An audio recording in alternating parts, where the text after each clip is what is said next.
रामानुज प्रसाद रमन, अध्यक्ष बिहार राज्य नवोदित किसान संघ प्रवक्ता।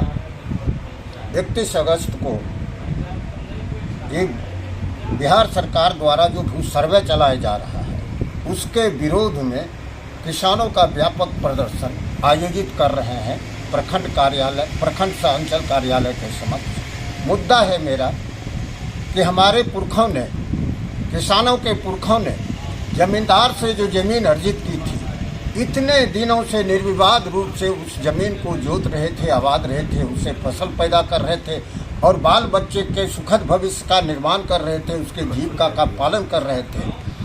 हठात 15-16 में बिहार सरकार नीतीश बाबू ने उस जमीन की जमाबंदी को सील करवा दिया, खरीद फरोख्त के अधिकार को सील कर दिया। किसान तबाह हो गए, किसान का बच्चा शिक्षा से वंचित हो रहा है, किसान के बीमार परिवार के सदस्य इलाज के अभाव में दम तोड़ रहे हैं, किसान की बेटी शादी की उम्र पार कर रही है। ऐसी हालत में हम किसी भी कीमत पर इस सर्वे का विरोध, सरकार की जो जमीन छीनने की साजिश है, वह 7 श्रेणी की जमीन बकास्त, गंगबरार, टोपोलैंड, गरमजरवा खास, परतीय कदीम आदि श्रेणी की जो जमीन है, इस जमीन पर रोक लगाकर और अब सर्वे के माध्यम से उस जमीन को सरकारी जमीन घोषित करना चाहती है। इसलिए सरकार के इस मंसूबे को ध्वस्त करने के लिए हम लोग व्यापक पैमाने पर किसानों की गोलबंदी कर रहे हैं। किसान उबाल में है, किसान का धैर्य और संयम टूट चुका है।